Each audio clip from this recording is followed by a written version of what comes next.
Que bom, né? A gente está aqui hoje. Quando eu lembrei, vou pegar a minha lista, hoje era eu que ia dar palestra, aí eu comecei a pensar no que eu ia conversar com vocês. Uma coisa que começou a me chamar a atenção é as pessoas estarem cada dia mais tensas, mais nervosas, mais preocupadas com o mundo que as cerca, ou não sabendo lidar com toda essa situação louca, confusa, em que o mundo está colocado. E o que nós podemos fazer enquanto movimento espírita, enquanto frequentadores de uma casa espírita, para nos melhorar e melhorar um pouco esse ambiente que nos cerca. Aí me lembraram que hoje é o dia do irmão. E nós nos dizemos sempre que somos todos fraternalmente unidos numa mesma proposta. Então é o nosso dia. É o dia daqueles que estão conosco na jornada do dia a dia, em vários momentos e em vários anos. Ainda brinquei essa semana que eu tinha ido ver o processo do tempo que eu tenho de formado e descobri que eu trabalho dentro da área há 50 anos e sou formado há 49. Então, teve a época de estágio desse processo todo, né, de residência. Aí eu pensei um pouco nessa história toda e falei, bom, o que é que na verdade nós temos de novo para aprender? O que de verdade nós temos para assimilar? Quais são os nossos objetivos internos? O que nós esperamos da história? Aí eu resolvi conversar com vocês um pouco a respeito da ansiedade. Como é que nós estamos com o processo da ansiedade? Como é que nós estamos lidando com ela? Para onde a ansiedade nos leva? Para onde nós vamos viver? Para onde a gente vai viver esse processo todo? E o que nós vamos conquistar com isso? E aí eu trouxe esse material eu descobri que eu já tinha apresentado a vocês em 2022. Já faz uns 3 anos. Isso? Não foi aqui ainda. E como é que nós vamos encarar essa história? Estão conseguindo? Eu não estou atrapalhando, não, né? Então nós vamos falar de ansiedade, depressão e mania. 3 pontos básicos para iniciar a nossa jornada. Vai lá, André. Muda. Transtornos de humor. A gente fala de transtorno o tempo todo. Hoje, inclusive, está na moda falar em transtorno, né? Porque você vai no psicólogo, você vai no médico, você está com transtorno. Mas o que é esse transtorno? O que acontece conosco nesse processo? Por que nós estamos desse jeito nessa história? Transtornos do humor são as enfermidades. Uma enfermidade. Existe uma alteração do humor, né? Da energia, do jeito de se sentir, pensar e comportar-se. Há uma mudança no nosso comportamento. Mudança essa que a maior parte das vezes a gente nem percebe.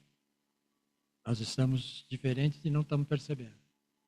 Acontecem como crises cíclicas, oscilando ao longo da vida.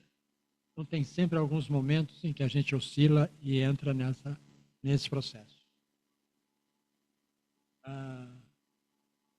Acontece como crises ao longo da vida. Podem ser episódios de depressão ou de mania. Aí a gente já começa a ficar preocupado. Eu estou com alguma mania?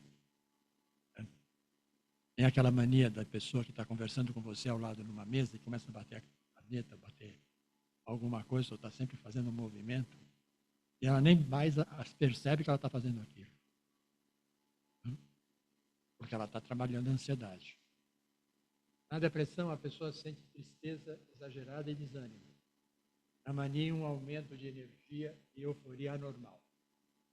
Então, nós começamos a descobrir que depressão tem uma ação, mania tem outra.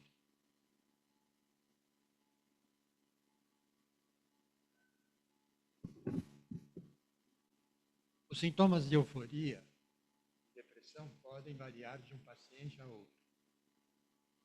Cada um tem o seu tipo de reação ao processo.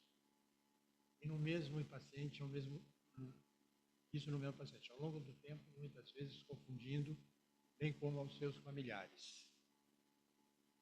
Começa uma confusão quando a gente começa com essa história, principalmente quando o grau começa a aumentar. E aí a gente muda de comportamento do dia para a noite. Então, um dia estamos ótimos, no dia seguinte estamos atrapalhados e não sabemos por quê. Aí você começa a ficar meio atrapalhado nos seus relacionamentos. Os transtornos de humor podem acontecer dentro de um curso unipolar, depressão, ou um curso bipolar, depressão e mania. Então nós vamos ver exatamente o que é depressão, o que é mania e por que eles podem alternar entre nós. Etiologia e fatores biológicos. Etiologia. As causas dos transtornos do humor são normalmente desconhecidas. Ninguém normalmente não vai chegar no médico, ele vai falar um monte de coisa, mas não vai descobrir exatamente o porquê que você está vivendo aquilo. Vai te encher de remédio.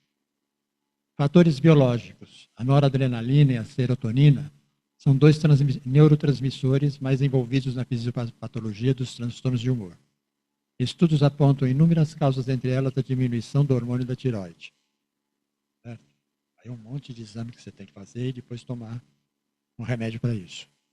Há também estudos genéticos da ligação com certos cromossomos, o que significa a existência de um gene importante para o desenvolvimento do transtorno bipolar. Isso nós trazemos de herança, né? Está lá para a gente começar a discutir o assunto. Ansiedade. É aquela história de você tentar dormir e estar olhando para o relógio que está fazendo tic-tac, tic-tac e você não consegue dormir. Muda.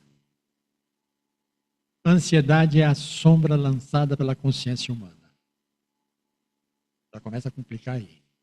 A ansiedade é o sentimento que o nosso bem-estar está de alguma forma ameaçado. Podemos classificá-la em 3 fios distintos, mas entrelaçados. Ansiedade natural, ansiedade tóxica e ansiedade sagrada. Nós temos 3 tipos de ansiedade. Vamos pensar numa primeiro, vamos lá? Ansiedade natural. A ansiedade natural origina-se da consciência de nossos estados como organismos biológicos vulneráveis, cujo bem-estar pode ser alvo de ameaças que assumem inúmeras formas. A ansiedade natural inclui a espécie protetora e positiva de ansiedade, aquela que reage instantaneamente a um perigo imediato e é canalizada para uma resposta efetiva. Então, nós sabemos dentro desse processo que a ansiedade nem sempre é ruim. Ela tem a sua parte positiva. Se você vai atravessar uma avenida, uma rua, e você tem trânsito dentro dela, se você não entra em ansiedade para poder saber como é que você vai atravessar aquilo, a ansiedade vem à tona. E aí você começa a sentir uma série de coisas. Mas você tem uma resposta efetiva. Ou você corre, ou você volta, ou você tem algum tipo de comportamento que te protege. Você vai entrar para comer feijoada lá com a Andréia, primeiro você fica na ansiedade para ver se aquilo é bom mesmo. Ansiedade natural. Aí você vai em frente.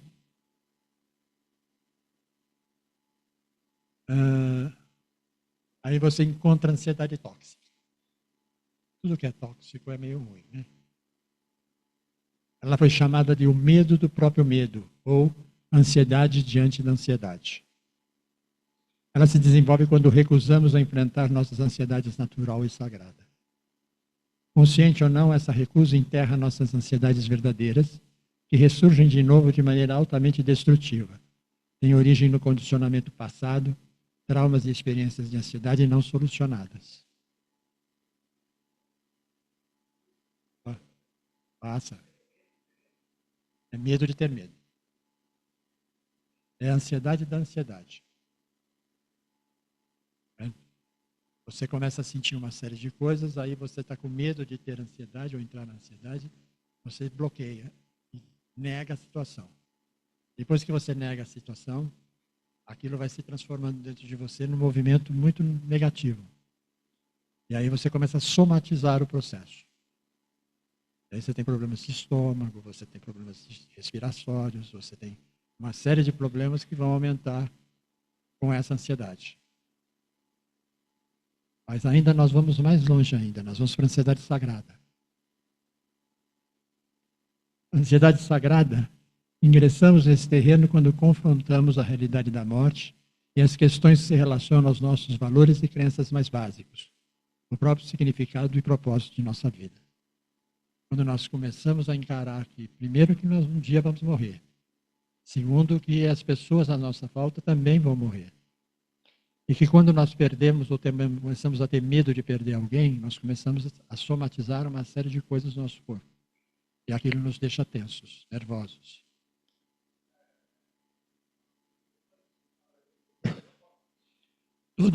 Todos os transtornos psiconeuróticos que nós conhecemos começam com ansiedade.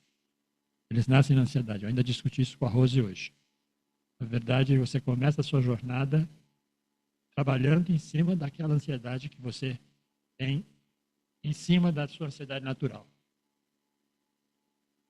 Muda um pouquinho. Ansiedade e depressão estão intimamente entrelaçadas. A busca de alívio à ansiedade e à depressão é um dos principais motivos pelos quais mais de um quarto da população do planeta mergulha vez por outra no inferno da dependência química e do uso abusivo de drogas. Esses textos todos são psicografados pelo Divaldo, são pela Joana D'Angelo. Né? Então, a gente entende o processo que buscar o alívio da ansiedade e depressão é um processo que vai nos deixar mais ansiosos ainda. Né? Porque vão ter remédios que vão fazer, você vai experimentar, você vai no médico, você vai no neurologista, no psiquiatra, ele vai tentar entrar com você em cima de uma série de coisas que ele observa, e todo remédio não é um remédio que vai se tratar direto, ele vai dar um remédio que vamos experimentar para ver se esse funciona. E aí, se esse não funciona, ele manda você trocar de remédio. E assim, às vezes, são várias vezes essa troca de medicação e você indo, entrando, saindo da situação. Estamos deprimidos. A depressão é um transtorno do humor caracterizado por uma alteração psíquica global, com consequentes alterações na maneira de valorizar a realidade. Pode haver angústia acompanhada ou não de ansiedade e tristeza. A origem dela pode ser endógena ou exógena, ou seja, criada por um distúrbio orgânico ou por um fator externo. Você pode entrar num processo de depressão por alguma coisa que você estava esperando e não acontece. Ou porque você estava aguardando que as pessoas reconhecessem o seu trabalho e você não está conseguindo enxergar que elas estão reconhecendo. Você pode também entrar num quadro de eu saí de casa, bati o carro, passei o carro, e agora como é que eu faço? E aquilo se desequilibra inteiramente. Como eu vi ontem, rapidamente, naquele programa novo da Globo, uma moça dizendo que ela vai para lá para participar da competição lá. E no momento em que ela entra num palco, que o palco é cheio, tem o palco e tem plateia, ela começa, mais que ela saiba o que ela tem que fazer, ela começa a se perder. E foi exatamente o que aconteceu com ela. No meio da apresentação, ela começou a chorar. E precisou ser acolhida. Isso é um quadro típico de ansiedade.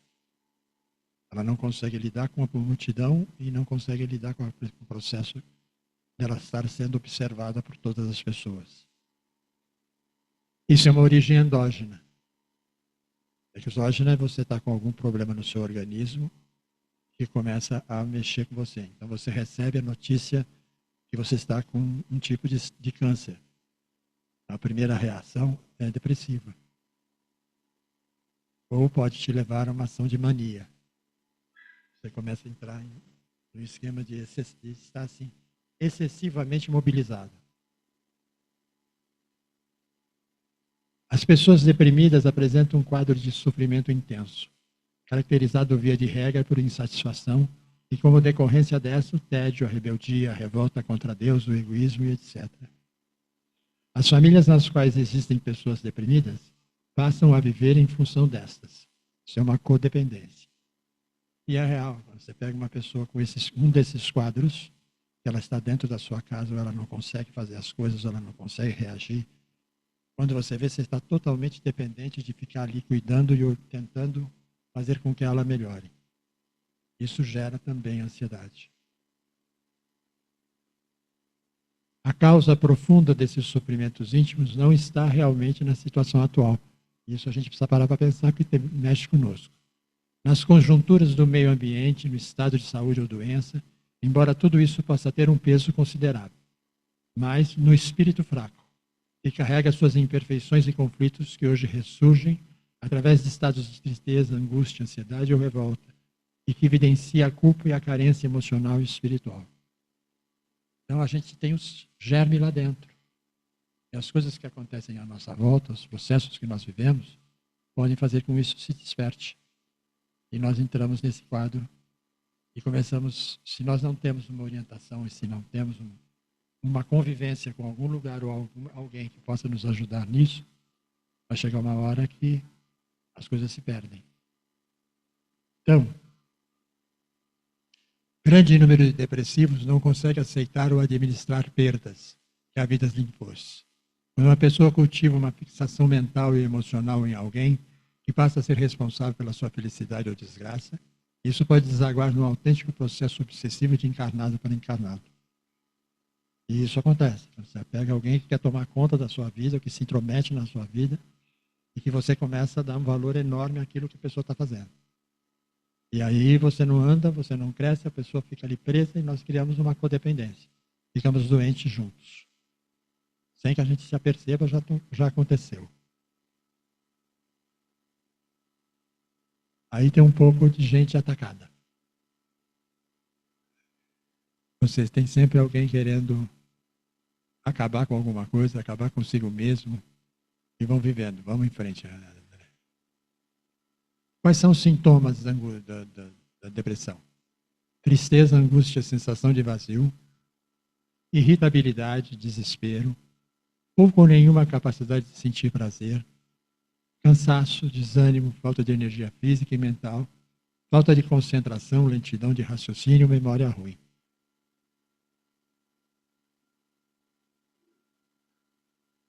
Certo?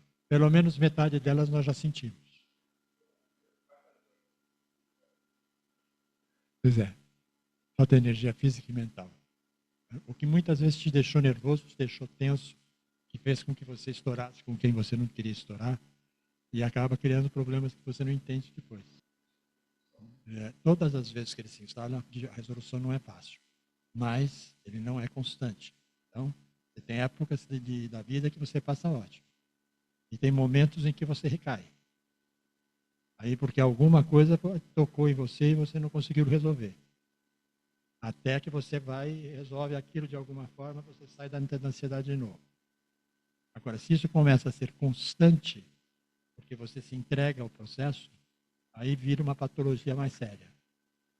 Muitas pessoas nesses quadros têm que ser internadas, inclusive, para poder sair do quadro. Dentro do normal, consegue. Óbvio que precisa de ajuda. Certo? Ela não vai olhar para ela e dizer assim, eu estou deprimida e vou sair desse processo. Primeiro que ela tem que admitir que ela está deprimida. Sintomas 2. Perda ou aumento de apetite ou peso. Ou você engorda ou você emagrece. Certo? Tem aqueles que não comem mais. Insônia ou dormir demais. Dores ou sintomas físicos difusos. Dor de cabeça, nas costas, no pescoço e nos ombros. Sintomas gastrointestinais, alteração menstrual, queda de cabelo. Eu já vivi tudo isso aí. Né? Em depressões graves, alucinações e delírio. Então você entra num quadro complicado. Você começa, se a depressão tem um processo sério, você começa a vigiar, começar a ver coisas, você começa a achar que está sendo perseguido, todo mundo está te procurando, está te rejeitando, e aí você entra num estado calamitoso. Eu atendi uma senhora há alguns anos atrás. Ela chegou no consultório, ela já tinha por volta de uns quase 70 anos. Ela chegou no consultório pesando 42 quilos. Ela era mais ou menos da minha altura. Certo? E ela não conseguia olhar para mim. Ela sentou na poltrona, se encolheu todo, se pôs uma posição fetal. E ela só ficava fazendo assim, com aquilo que eu perguntava, ela fazia assim ou ela fazia assim.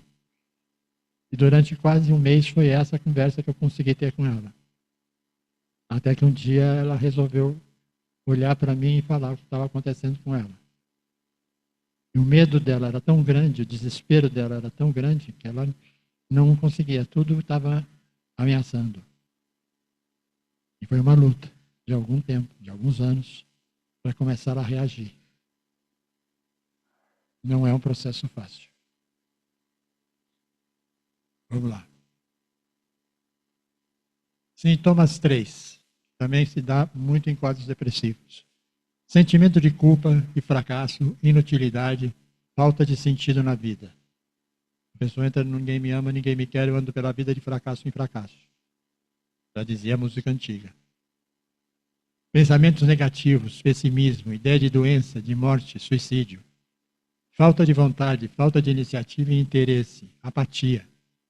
Interpretação distorcida e negativa do presente e do passado. Redução da libido. São apenas alguns sintomas que a pessoa começa a viver. E o problema disso é que todos esses sintomas são sutis, eles começam aos poucos. Você não pega a pessoa exatamente nesse quadro, ela está ainda controlando alguma coisa. Até uma hora que ela não controla mais. Depressão e suicídio, pode botar mais na frente. Suicídio raramente é visto fora do contexto psiquiátrico. Prevalência de transtornos de personalidade e problemas interpessoais. Suicídio entre os pacientes deprimidos, 10 a 19% cometerão suicídios. O suicídio, o risco é 20 vezes maior nos pacientes diagnosticados como deprimidos. Característica das mentes suicidas. Ambivalência, batalha entre o desejo de viver e o desejo de morrer.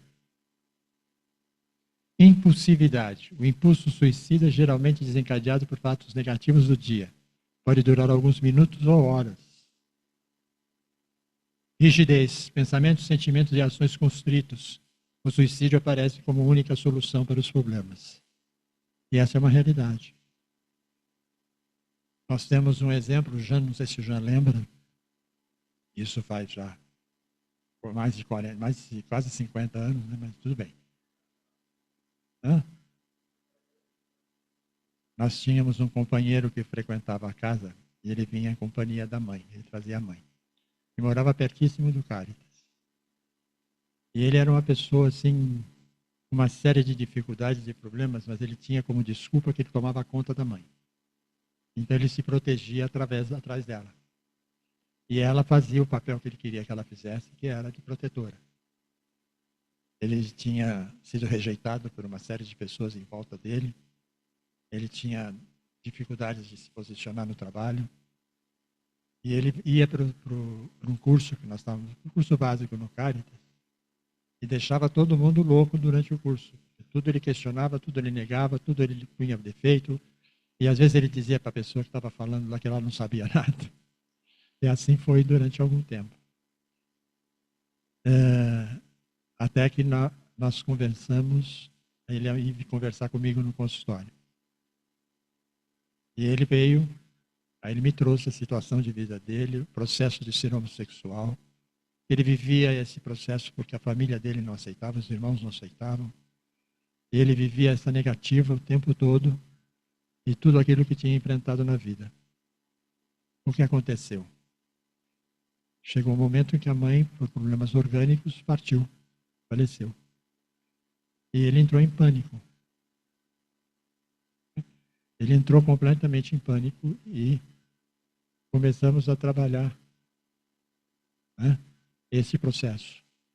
Então ele vinha no meu consultório quase todo dia. Pelo menos dia sim, dia não, ele estava lá dentro. E desespero. Até que o irmão chegou para ele dizendo que ele tinha que sair da casa porque eles iam vender a casa da mãe. Ele entrou em pânico. Ele teria que morar numa outra casa, que eram duas casas, uma casa em cima, outra embaixo. onde ele moraria na casa de cima e a irmã na casa de baixo. E ele falava para mim assim, isso não vai dar certo, Luiz. Isso vai virar uma confusão enorme. Até que, passado algumas semanas, nós conseguimos acalmá-lo durante um bom tempo. Ele tentei conseguir fazer com que ele tentasse conversar com o irmão. Conversei com a irmã, conversei com esse irmão. Melhorou um pouco durante algumas semanas, até que um dia veio o corretor mostrar a casa para uma pessoa. E ele simplesmente ouviu, deixou o corretor ir embora, foi lá, amarrou o lençol no processo da janela lá e se enforcou. Certo? E deixou escrito que nós... Certo? Ele deixava para nós um abraço que estava tudo em paz. Certo? E o que na realidade ele acabou fazendo com isso, ele se matou e pôs o irmão e a irmã em depressão, né? Em sentimento de culpa. Tudo por falta de diálogo, tudo por uma questão de preconceito. Óbvio que isso começou aos poucos e foi aumentando no decorrer do tempo. Então, geralmente ele é desencadeado por fatos negativos do dia. Pode durar minutos ou horas. Terapêutica espírita, chegamos nela. A calma e a resignação adquiridas na maneira de encarar a vida terrena e a fé no futuro dão ao espírito uma serenidade que é o melhor preservativo da loucura e do suicídio. Com efeito, a maior parte dos casos de loucura são provocados pelas vicissitudes que o homem não tem força de suportar. E foi exatamente o que aconteceu com ele. Apesar da gente dizer para ele, você vai se matar, você não vai passar por uma situação pior ainda do outro lado. Você vai ter que se tratar uma série de coisas. Ele dizia para mim, eu sei disso, mas eu não vou ficar aqui. O cara não tinha condição de suportar a dor. Ele não sabia viver sem a mãe ali tomando conta dele. Ele não tinha a mínima condição de encarar o fato. E isso tudo no trabalho constante realizado dentro da casa espírita.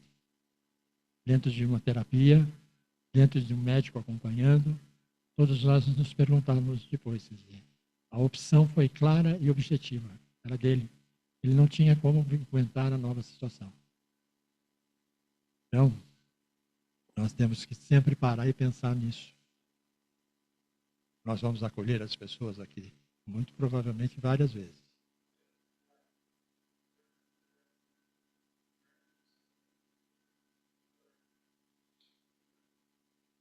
Você só imagina o pessoal na Ucrânia, certo?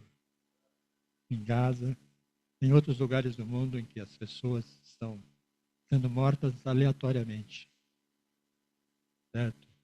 Hoje ainda eu vi no jornal na hora do almoço um indivíduo que é refém dos árabes lá e ele pedindo, deixaram ele falar com a imprensa, ele pedia para ser retirado de lá, que ele não estava aguentando mais. Fazia 3 anos que ele estava ali naquele lugar.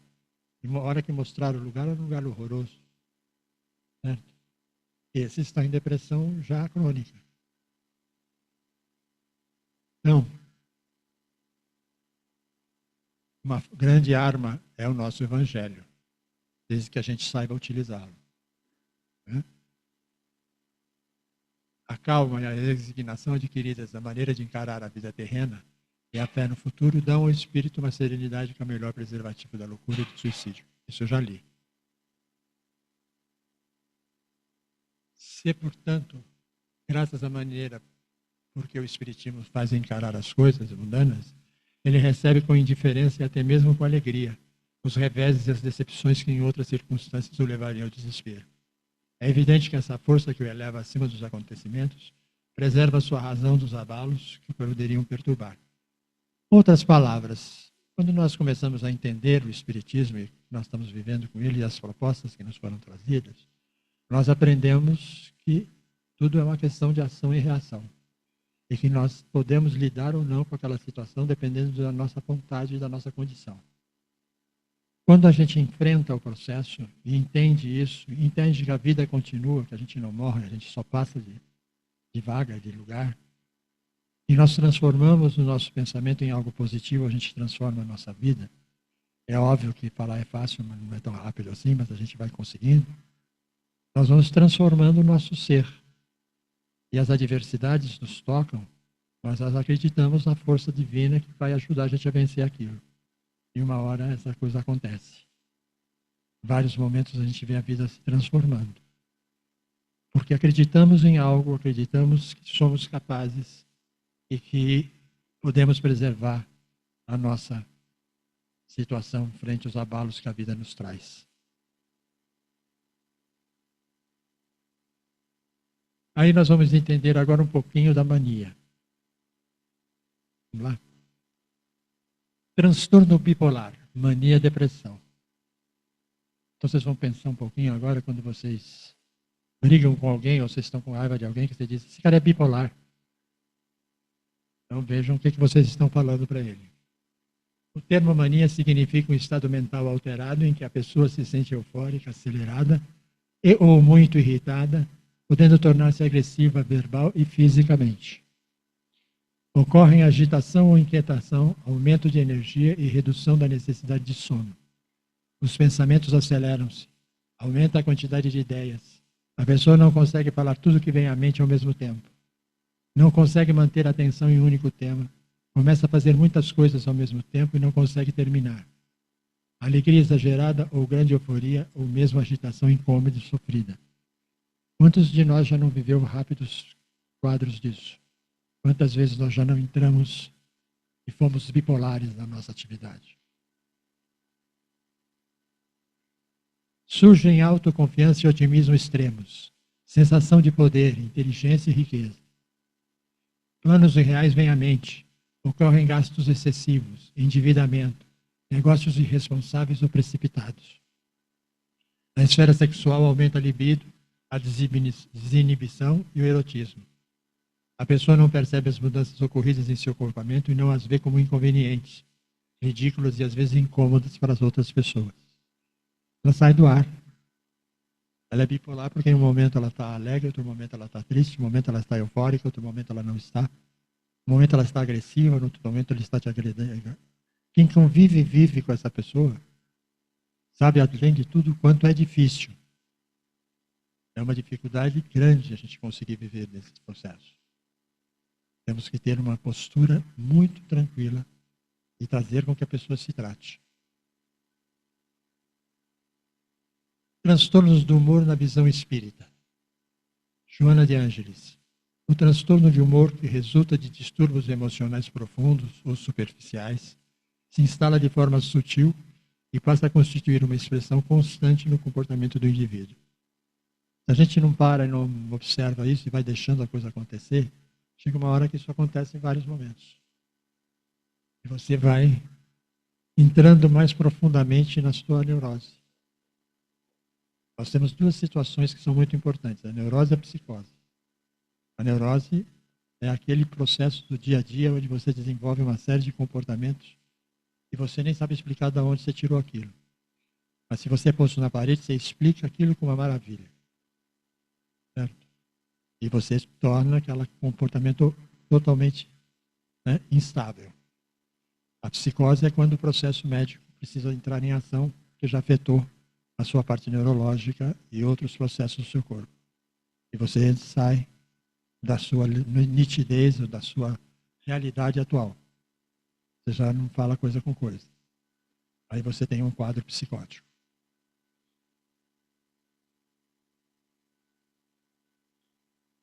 Caracteriza-se a depressão pela apatia que o indivíduo sente em relação às ocorrências do dia a dia. A dificuldade para divertir-se, ao impedimentos psicológicos de atingir metas superiores, de bem desempenhar a função sexual, negando-se a mesma ou atirando-se desordenadamente na busca de satisfações além do limite, mediante mecanismo em torno da própria problemática. Torna-se dessa forma pessoa solitária, egoísta, amarga, etc. Eu nem pus o resto aí porque é bravo. Você vai ficar doente e vai ser a doença. E vai se transformar na doença daqueles que te cercam. Não é um processo fácil. O oposto, o excesso de humor bipolar, também expressa a disfunção orgânica. revelando-se em traços de personalidade em forma exagerada de otimismo, que não tem qualquer justificativa de conduta normal, já que se torna, por euforia, responsável pela alteração do senso de realidade e perde-se nesse estado, o contorno do que é real e passa a ser o exagero, tornando-se irresponsável em relação aos seus próprios atos. Então você tem os dois opostos nessa história. Você tem o cara triste, negativo, cabisbaixo, e você tem aquele que acha que ele é o rei da cocada preta. Os dois em processos já desenvolvidos há muito tempo se tornam pessoas difíceis de se conviver. Aquelas pessoas que você começa aquela pessoa, você percebe que a pessoa é ansiosa e ela está tentando fugir de alguma coisa. Ela está numa reunião social, ou ela não fala nada e aí ela entra no processo da apatia, ou ela começa a falar e não deixa ninguém falar. Tudo que acontece, ela sabe, ela já fez, ela já aconteceu. Ela tenta manipular o ambiente de forma que ela está se protegendo. Isso é um distúrbio, transtorno psicológico nessa história.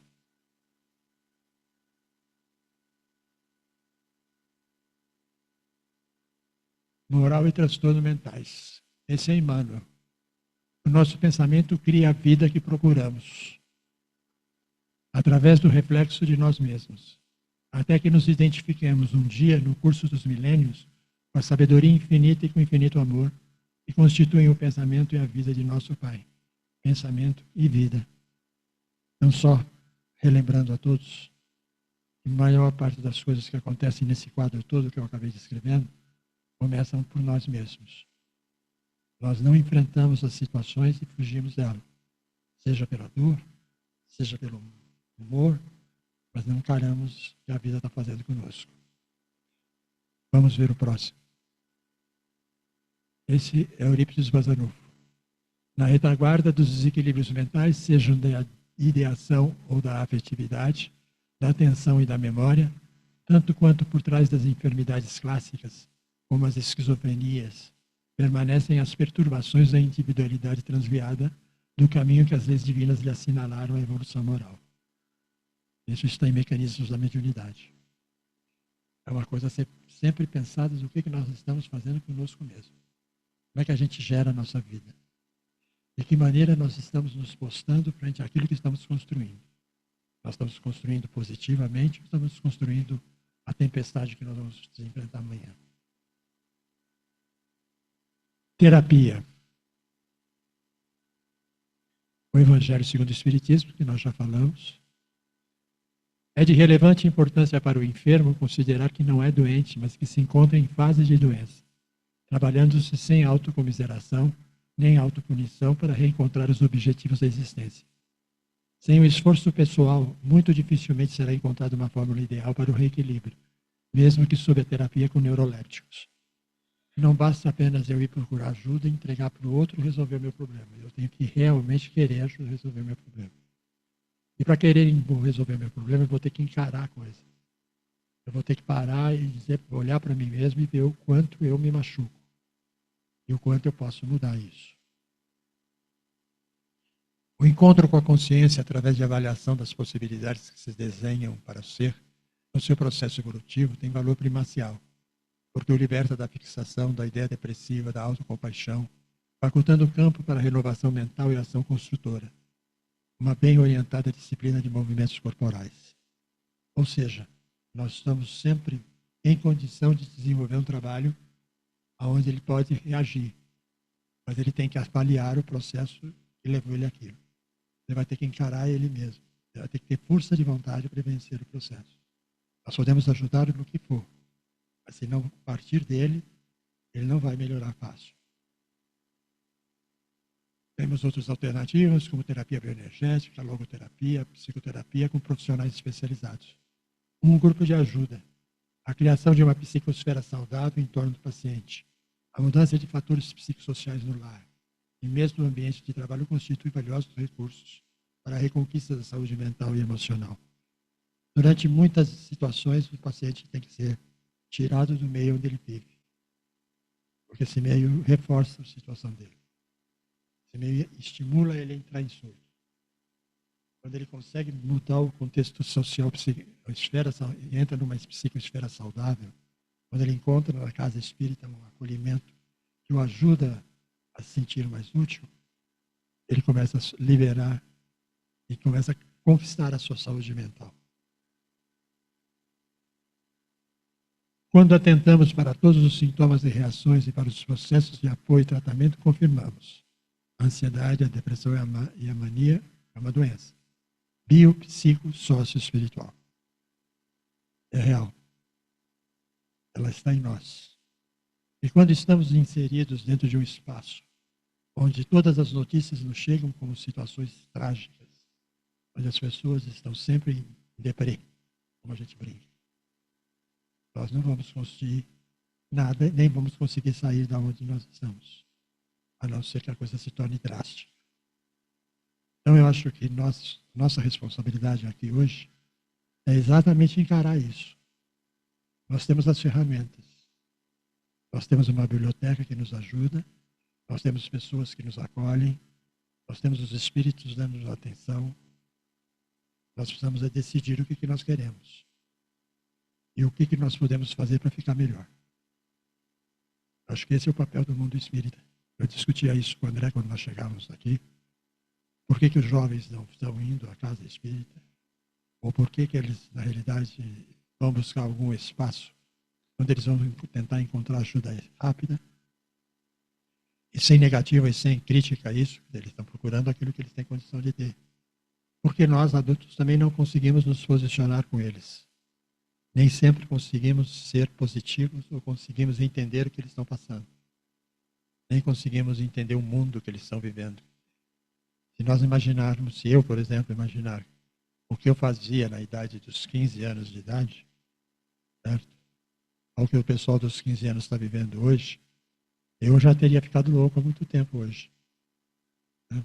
Porque o mundo era muito diferente, as coisas eram muito mais tranquilas. Não que elas fossem melhores, mas elas eram mais tranquilas. E você se sentia acolhido no ambiente familiar. Hoje as famílias nem se sentam junto.